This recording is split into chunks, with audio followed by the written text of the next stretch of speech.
Good morning, class 8.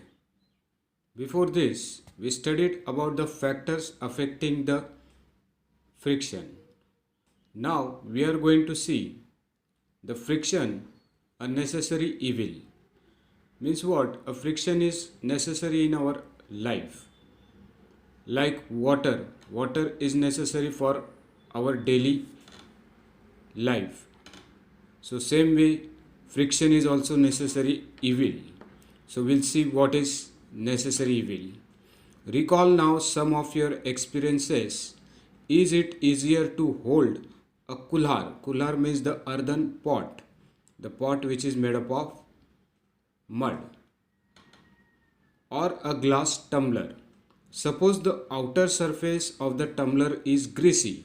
Greasy means some grease is pasted on the outer surface of the tumbler, or has a thin layer of cooking oil on it, or a thin layer on the outer surface of the tumbler, thin layer of the oil is present, then what will happen? Would it become easier or more difficult to hold it? Can you hold it? If the outer surface of the tumbler is pasted with some oil or some grease, then it will be difficult to hold because it will be slippery. It will try to slip away from our hand. Would it possible to hold the glass at all if there is no friction? Can you hold the glass without friction? No, you can't hold the glass without friction because for holding friction is necessary of our hand and the glass. Recall all how difficult it is to move on a wet muddy track. Suppose there is a wet muddy track, it will be easy to walk or it will be easy to go away on that track. Or wet marble floor. Suppose the marble floor is there and some water is present on it, it will be easy to walk on it. Again we will slip on that floor because of water. Means all this happens due to the friction. Can you imagine being able to walk at all if there were no friction? So without friction we cannot walk on that wet floor. You could note write with pen or pencil if there were no friction. Also while writing we need friction with pen and paper. Again, when your teacher is writing with chalk on the blackboard, its rough surface rubs off some chalk particles which stick to the blackboard. Means what happens when your teacher is teaching or writing something on the blackboard? What she or he do? They rub the blackboard first because the rough surface is there, some chalk particles are there on it, so due to that they cannot write clearly, so they rub it and then they write something on the blackboard with the help of friction. So here one picture is given, a nail is fixed in the wall due to friction. The person is fixing the nail in the wall by using a friction.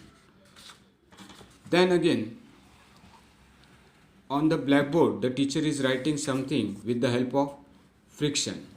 So see now, could it happen if there were no friction between the chalk and the board? The teacher will be able to write without friction with chalk on the blackboard? No, it is impossible, and the friction is necessary. That's why it is called a necessary evil. If an object started moving, it would never stop if there were no friction. Had there been no friction between the tire of the automobile and the road? So again, the car or vehicle moves on the road with the help of tire, and how they move, there is also friction between the tire and the road. They could not be started or stopped or turned to change the direction of motion. So without friction they cannot start, they cannot stop, also they cannot change the direction without friction between tire and road. You could not fix a nail on the wall or tie a knot. Without friction, no building could be constructed. So, all this example tells us that friction is necessary. It is an evil, necessary evil. Here one shoe picture is shown. Sole of shoes wear out due to friction. So this was first new, the sole, and after friction, the sole of shoes wear out. It is totally wear out due to friction. On the other hand, friction is an evil too. It wears out the material, whether they are screw, ball bearing, or soles of shoes. You must have seen worn out steps of food over bridge at railway station. So all of you have visited railway station and some steps are there.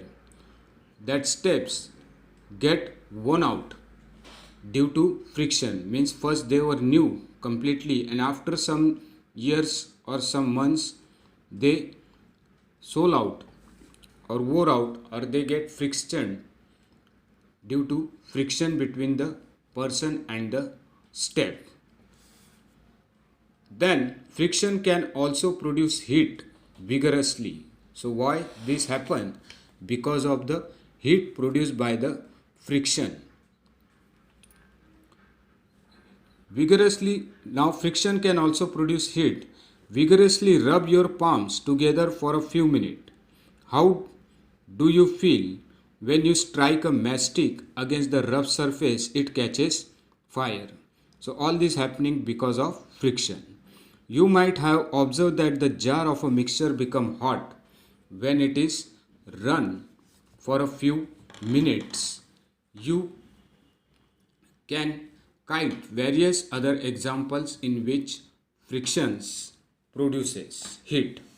So see, before starting chapter I told you join your palms and rub it, that is the friction.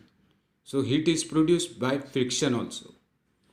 So by friction heat is produced, and again when you are mixing something in the mixture jar, after some time the jar becomes warm or hot due to friction between the jar and the material inside in it.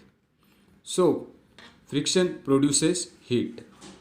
In fact, when a machine is operated, heat generated causes much wastage of energy. So by this friction, much energy is also wasted because heat is generated. We shall discuss the ways of minimizing friction in the following section. So all this was about the necessary evil, that friction is necessary. So for all purposes, many purposes, friction is responsible and friction is necessary. So we'll stop in next period.